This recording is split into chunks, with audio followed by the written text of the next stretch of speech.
Hello book buddies, I hope all of you are doing great. Richard Dawkins एक मशहूर biologist और professor है जिसने गॉड के ऊपर, रिलीजन के ऊपर, फेथ के ऊपर और एथिज्म के ऊपर बहुत कुछ लिखा है। In fact Christopher Hitchens, Richard Dawkins, Sam Harris और डैनियल डेनेट को 4 हॉर्समैन ऑफ एथिज्म कहा जाता है। दुनिया भर के एथिस्ट इन 4 लोगों को बहुत मानते हैं और फॉलो करते हैं। कमिंग बैक टू डॉकिंस, तो उन्होंने ये किताब द गॉड डिल्यूजन 2006 में लिखी एंड सिंस देन इसकी मिलियंस ऑफ कॉपीज बिक चुकी हैं। लेकिन इस किताब में ऐसा क्या है कि ये इतनी पॉपुलर है, और जितनी ये पॉपुलर है उतना ही इस पर क्रिटिसिज्म होता है। आज हम इसी बुक को डीकोड करेंगे और रिचर्ड डॉकिंस के बारे में मेरा जो पॉइंट ऑफ व्यू है वो मैं आपको वीडियो के लास्ट में बताऊंगा। So let's get started. Dawkins किताब के आगाज में कहता है कि इंसानियत के लिए खुदा के वजूद का प्रूफ ढूंढना हमेशा से एक बहुत बड़ी स्ट्रगल रही है। तारीख में बहुत से लोगों ने लॉजिकल रीजनिंग यानी कि मंतक और कॉस्मोलॉजिकल प्रूफ यानी कि कायनात की ऑब्जर्वेशन के जरिए खुदा की एग्जिस्टेंस को प्रूव करने की कोशिश की है। इसमें कॉस्मोलॉजिकल प्रूफ ये कहता है कि God was the first cause, वो फोर्स जिसने सब कुछ पैदा किया। इस कॉस्मोलॉजिकल आर्गुमेंट को सबसे पहले एक थियोलॉजियन और फलसफी थॉमस एक्विनस ने प्रपोज किया।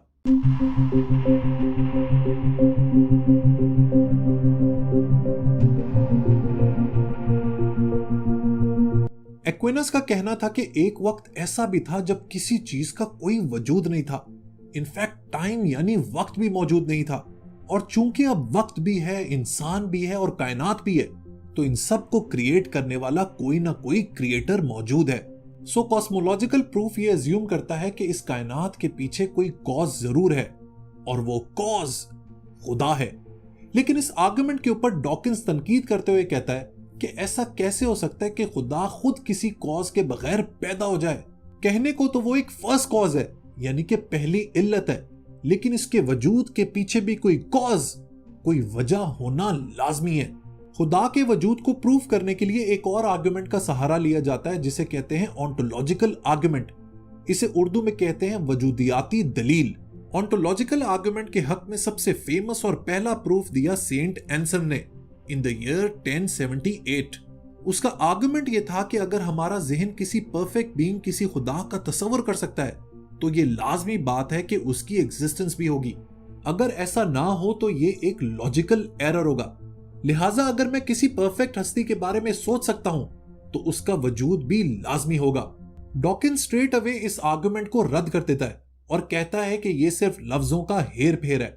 इस आर्गुमेंट से कहीं भी साबित नहीं होता कि खुदा का वजूद कायम है। बाय द वे, इस आर्गुमेंट को back in the day Immanuel Kant ने भी रिजेक्ट कर दिया था। उसने कहा था कि अगर मैं गुमान करूं कि मेरी जेब में $300 हैं तो यह जरूरी नहीं कि वाकई में मेरी पॉकेट में $300 मौजूद हों। So this ontological argument doesn't prove anything. इसके बाद डॉकिंस बढ़ता है क्रिश्चियनिटी और बाइबल की जानिब। वो कहता है कि बाइबल दुनिया में सबसे ज्यादा डिस्ट्रीब्यूटेड किताब है, लेकिन उसके बावजूद इस किताब के अंदर बहुत सी कॉन्ट्रडिक्शंस हैं और खुदा की एग्जिस्टेंस का कोई प्रूफ मौजूद नहीं है। डॉकिंस कहता है कि बाइबल का हर गॉस्पेल जीसस के इंतकाल के कई साल बाद लिखा गया, लिहाजा बाइबल का अब ओरिजिनल टेक्स्ट तो मौजूद ही नहीं है, क्योंकि इसे बार बार स्क्राइब्स ने कॉपी किया who were prone to human error. Even जो बिब्लिकल स्कॉलर्स हैं वो बाइबल को ऑथेंटिक रिकॉर्ड नहीं समझते। सो अब बाइबल तो खुदा की एग्जिस्टेंस को प्रूव करने में नाकाम हो गई। What to do now? इंसान जो इतना कॉम्प्लेक्स क्रिएचर है, उसको पैदा करने के लिए जरूर कोई ना कोई डिवाइन सुपर पावर तो होनी चाहिए। डॉकिंस इस आर्गुमेंट को भी रद्द कर देता है और कहता है कि यह एक अनहोनी सी बात है, इट इज हाईली इम्प्रॉबेबल। तो अगर इस कायनात को खुदा ने तख्लीक नहीं किया तो फिर यह दुनिया कैसे वजूद में आई? डॉकिंस के मुताबिक ये सब बातें एक्सप्लेन की जा सकती हैं through Darwin's theory of evolution.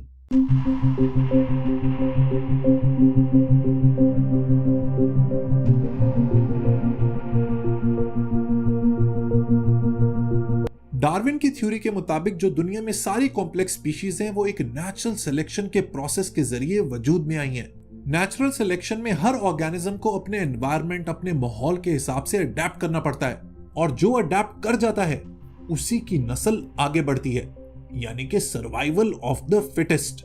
इंसान की तख्लीक भी इन्हीं छोटे छोटे एवोल्यूशनरी स्टेप से हुई है, जिसमें एक single celled organism multi celled organism बनता है, और यही मल्टी सेल्यूलर ऑर्गेनिज्म अरबों साल के इर्तकाई अमल के बाद इंसान बन जाता है। एवोल्यूशन की थ्योरी खुदा की एग्जिस्टेंस को डिनाई करती है, क्योंकि इस थ्योरी के मुताबिक इंसान जैसे कॉम्प्लेक्स क्रिएचर की क्रिएशन एक बहुत अनहोना इवेंट है, इवन एवोल्यूशनरी साइकिल के जरिए। और इस एवोल्यूशनरी साइकिल में कोई हस्ती इंसान से पहले एग्जिस्ट करती हो, इसका कोई चांस नहीं। अब यहां पर एक बहुत ही इंपॉर्टेंट सवाल बनता है, वो ये कि अगर खुदा का वजूद नहीं है तो फिर ये सारे मजहब कहां से आए? क्योंकि खुदा की इबादत से तो कोई एवोल्यूशनरी बेनिफिट हासिल नहीं हो सकता, तो फिर ये सारे रिलीजन्स कैसे वजूद में आए? इसका जवाब भी एवोल्यूशन में ही छुपा हुआ है। डॉकिंस का यह मानना है कि evolution sometime leads to undesirable and unnecessary byproducts, यानी कि इर्तिकाई अमल की वजह से कभी कभी कुछ ऐसी चीजें पैदा हो जाती हैं जिनका कोई फायदा नहीं होता। एवोल्यूशन के जरिए हम इन बेमानी एक्शंस को समझ सकते हैं। मसलन कभी आपने मौत यानी परवाने को देखा है? आपने देखा होगा कि वो शम्मा के अंदर जल के ही मर जाता है।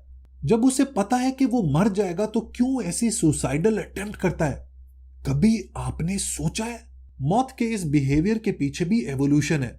देखें दोस्तों, ये जो इंसेक्ट्स या कीड़े मकोड़े होते हैं ना, ये किसी भी सेलेस्टियल ऑब्जेक्ट्स जैसे कि चांद से अपने आप को ओरिएंट करते हैं अपना निजामे जिंदगी चलाने के लिए। लेकिन जब इंसान ने आर्टिफिशियल लाइट पैदा की तो इन परवानों का जो इंटरनल कंपस था वो बुरे तरीके से डिस्टर्ब हो गया और इसका रिजल्ट फेटल था। ये परवाने अपनी एवोल्यूशन को फॉलो करते हुए लाइट की तरफ खींचे चले आते हैं और इसी में डूब के मर जाते हैं। देखने में तो ये कंपस एक बेहतरीन एवोल्यूशनरी अडेप्टेशन का हिस्सा है, लेकिन इसके रिजल्ट्स खतरनाक हैं। लेकिन इस सारी बात का मजहब से क्या ताल्लुक है? डॉकिंस कहता है कि जिस तरह एक मॉथ के अंदर उसका जो इंटरनल कंपस है वो एक अच्छी एवोल्यूशनरी ट्रेट है, लेकिन उसके रिजल्ट्स खतरनाक है, इसी तरह मजहब भी इंसान की एक अच्छी एवोल्यूशनरी ट्रेट का एक अननेसेसरी बाय प्रोडक्ट है।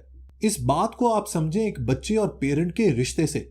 जब तक बच्चा छोटा होता है वो हर चीज के लिए अपने पेरेंट्स पर ट्रस्ट करता है, इसीलिए नेचुरल सिलेक्शन उन बच्चों को फेवर करती है जो अपने पेरेंट्स या एडल्ट्स की बात मानते हैं। बच्चे को क्या पता कि जहर पीना है या नहीं, या बिजली की तार को हाथ लगाना है या नहीं।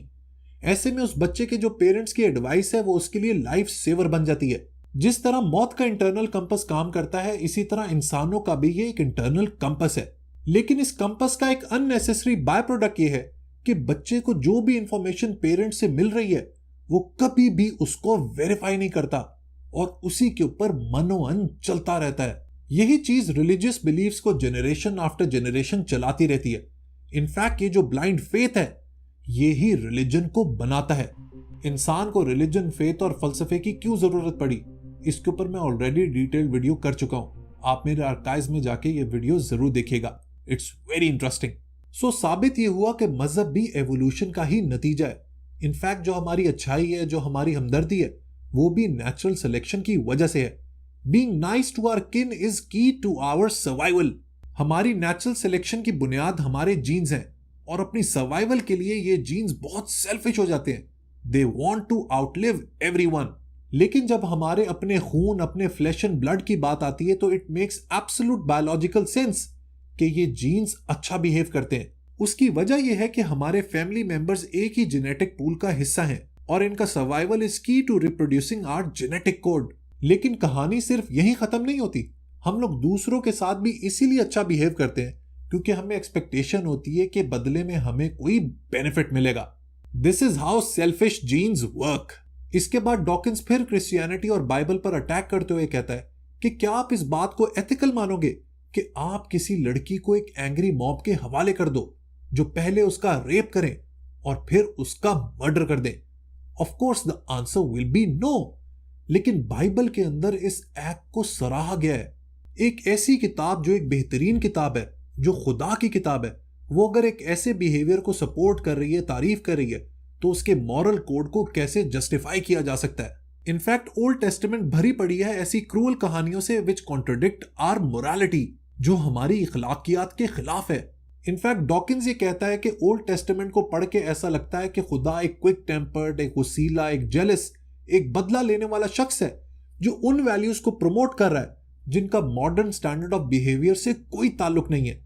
इसकी मिसाल आपको मिलती है ओल्ड टेस्टामेंट में इन जेनेसिस 19, जिसमें लॉट यानी लूत अलैहिस्सलाम का किस्सा है। कहानी कुछ यूं है कि लॉट एक शहर में रहते हैं, सोडोम, जहां के लोग गुनाह करते हैं, होमोसेक्सुअलिटी में इन्वॉल्व हैं। खुदा उनके ऊपर अजाब भेजना चाहता है और वो लॉट के पास 2 फरिश्ते भेजता है, 2 एंजल्स भेजता है उनको वार्न करने के लिए। लेकिन जब सोडोम के लोग उन एंजल्स को देखते हैं तो वो डिमांड करते हैं कि वो उनको उनके हवाले करें so that they can be sodomised, वो उनके साथ सेक्सुअल रिलेशनशिप रख सकें। लॉट ऐसा करने से मना करते हैं एंड एज अ सब्स्टिट्यूट उस एंग्री मॉब को कहते हैं कि मेरी 2 बेटियां, इनकी वर्जिनिटी अब तुम्हारे हवाले है। डॉकिंस कहता है कि जेनेसिस 19 में ये जो किस्सा है ये कहीं से भी मॉरल बिहेवियर को इंडिकेट नहीं कर रहा, लिहाजा ऐसे रिलीजन को क्यों फॉलो करना। न्यू टेस्टामेंट की बात करें तो वो कहती है कि all of us are born sinners, क्योंकि हम लोग एडम और ईव की औलाद हैं जो ओरिजिनल सिनर्स थे और इन्हीं के गुनाहों की वजह से जीसस को मरना पड़ा। और अगर खुदा ओमनी प्रेजेंट और ओमनीपोटेंट था, यानी कि उसके पास हर चीज की पावर है, तो उसने क्यों हमारे गुनाह माफ नहीं कर दिए और जीसस को क्यों मरने से नहीं बचाया। सो इसका नतीजा यह है कि बाइबल से तो हमें मॉरल्स नहीं मिल रहे। So how do we decide what is right and wrong? इसका जवाब यह है कि हर सोसाइटी, हर कल्चर के अंदर मोरालिटी यानी अखलाकियात को लेके एक ब्रॉड कंसेंसस होता है। इसको ज़ाइटगाइस्ट कहते हैं, जो मुआशरे की शेयर्ड थॉट्स और स्पिरिट्स को डिपिक्ट करता है। और इस ज़ाइटगाइस्ट के ऊपर बहुत से फैक्टर्स इंपैक्ट करते हैं, जैसे कि books, elections, speeches, political decisions और लॉ। लेकिन इसमें रिलीजन का कोई ताल्लुक नहीं है। डॉकिंस कहता है कि जब भी आप रिलीजियस स्क्रिप्चर्स को लिटरली लेंगे तो उससे सोसाइटी में नेगेटिव इफेक्ट होगा, उससे मुआशरे में फंडामेंटलिज्म बढ़ेगा। वो अपने पॉइंट को प्रूव करने के लिए होमोसेक्सुअलिटी की एग्जांपल देता है और कहता है कि होमोसेक्सुअल्स यानी कि हम जिन्स परस्तों को रिलीजियस स्क्रिप्चर्स की वजह से बहुत सी मुश्किलात सहनी पड़ती हैं। मसलन अफगानिस्तान में तालिबान रूल के दौरान होमोसेक्सुअल्स की ऑफिशियल पनिशमेंट ये थी that they should be buried alive because religion says so. Even Britain में होमोसेक्सुअलिटी एक क्रिमिनल इवेंट था अंटिल 1967, क्योंकि वो कहते थे कि ऑपोजिट सेक्स के साथ रिलेशनशिप रखना ही खुदा का हुक्म है। होमोसेक्सुअलिटी के अलावा अबॉर्शन भी एक ऐसा मसला है जिसके बारे में रिलीजियस लोग बहुत ज्यादा फील करते हैं। एब्सोल्यूटिस्ट क्रिश्चियंस अबॉर्शन के सख्त खिलाफ हैं, क्योंकि उनके मुताबिक जिंदगी तब से ही स्टार्ट हो जाती है जैसे ही बच्चे का कंसेप्शन होता है। लिहाजा अबॉर्शन करना दरअसल मर्डर के बराबर है। इन सब बातों को उठा के डॉकिंस रिलीजन पर तनकीद करना चाह रहा है, क्रिटिक करना चाह रहा है। And since he is an atheist then it's obvious कि religion is something which is unlikeable for him. मजहब पर अपनी तनकीद को एक स्टेप आगे ले जाते हुए वो कहता है कि बच्चों के साथ ये ज्यादती है कि पैदा होते ही उनका रिलीजन डिटरमिन कर दिया जाता है rather than giving them a choice. Christian faith में आप पानी के कुछ छींटों से बच्चे की पूरी जिंदगी बदल देते हैं। दूसरी तरफ यहूदी और मुसलमान खतने यानी सर्कमसिजन के जरिए बच्चे की बॉडी पूरी उम्र के लिए बदल देते हैं। ही बिलीव्स कि हर शख्स को रिलीजन चूज करने की आजादी होनी चाहिए और उसके ऊपर किसी भी किस्म का प्रेशर नहीं होना चाहिए किसी भी मजहब को फॉलो करने के लिए। किताब के आखिर में वो 2 बातें कहता है। पहली ये कि science is a greater source of creative inspiration than religion, क्योंकि जब आप खुदा को इक्वेशन से निकाल देते हैं तो आपके ऊपर कोई रिस्ट्रिक्शन नहीं रहती और आप इस खूबसूरत और इतनी बड़ी दुनिया को खुल के एक्सप्लोर कर सकते हैं। दूसरी जो बात है वो इंटरेस्टिंग है और वो है आफ्टर लाइफ के हवाले से, यानी कि जिंदगी बादल मौत।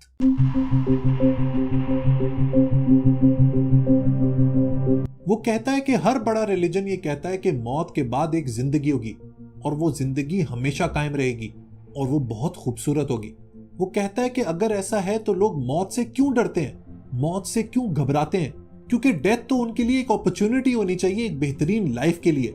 क्योंकि उनका फेथ तगड़ा नहीं होता इसीलिए वो बातें तो बड़ी बड़ी करते हैं, बातें तो जन्नत और दोजख की करते हैं, बातें तो फेथ की करते हैं, मजहब की करते हैं, लेकिन मरने से डरते हैं क्योंकि कहीं ना कहीं उनका ईमान कमजोर है। वो कहते हैं ना कि everyone wants to go to heaven but no one intends to die. So जनाब ये है रिचर्ड डॉकिंस की सोच और उसके आर्गुमेंट्स।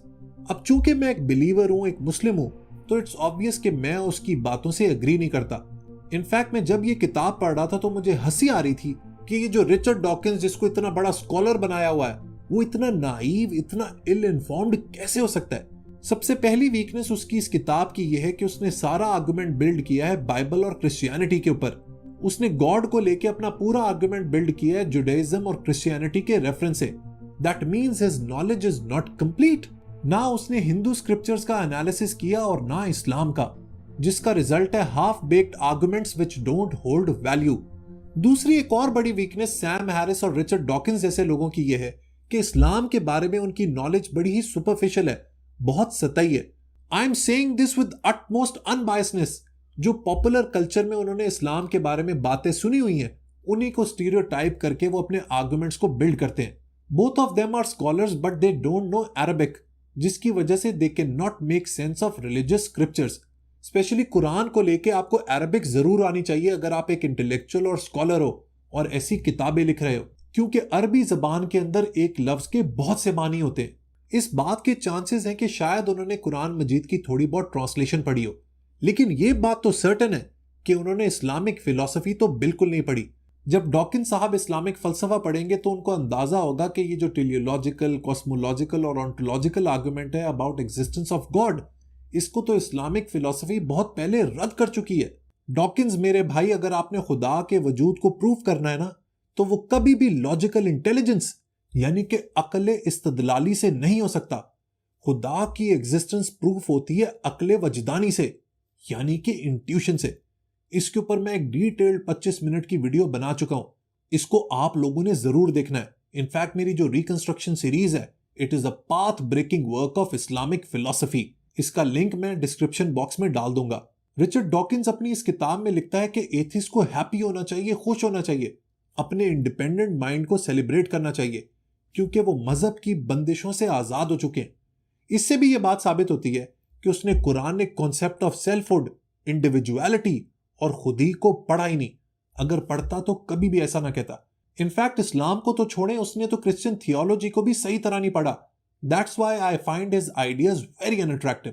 हाँ, जहां तक थ्योरी ऑफ एवोल्यूशन की बात है, नेचुरल सिलेक्शन की बात है, वो बिल्कुल दुरुस्त है, लेकिन इस नेचुरल सिलेक्शन के पीछे भी एक डिवाइन पावर मौजूद है। दूसरी तरफ जहां लॉजिक, रीजनिंग और रैशनैलिटी की बात आती है, वहां पे मैं ये कह सकता हूं कि रिलीजन, स्पेशली इस्लाम, सवाल करने से नहीं रोकता। इस बात के बारे में मैं बार बार अपनी वीडियोस में बात कर चुका हूं। Again refer to my reconstruction lectures and you will get to know कि इस्लामिक फिलॉसफी में कितनी जबरदस्त डेप्थ है। आखिर में सिर्फ ये बात कि एज अ मुस्लिम ये मेरी तरबियत का हिस्सा है कि ना मैं किसी एथिस्ट से नफरत करता हूं, ना यहूदी से, ना ईसाई से, ना किसी बुद्धिस्ट से, और ना किसी हिंदू से, और ना मैं अपनी टीचिंग्स किसी के ऊपर भी एनफोर्स करना चाहता हूं। I just want to wish people like Richard Dawkins all the best. और आखिर में ये कि there is God even in the atheism of atheist.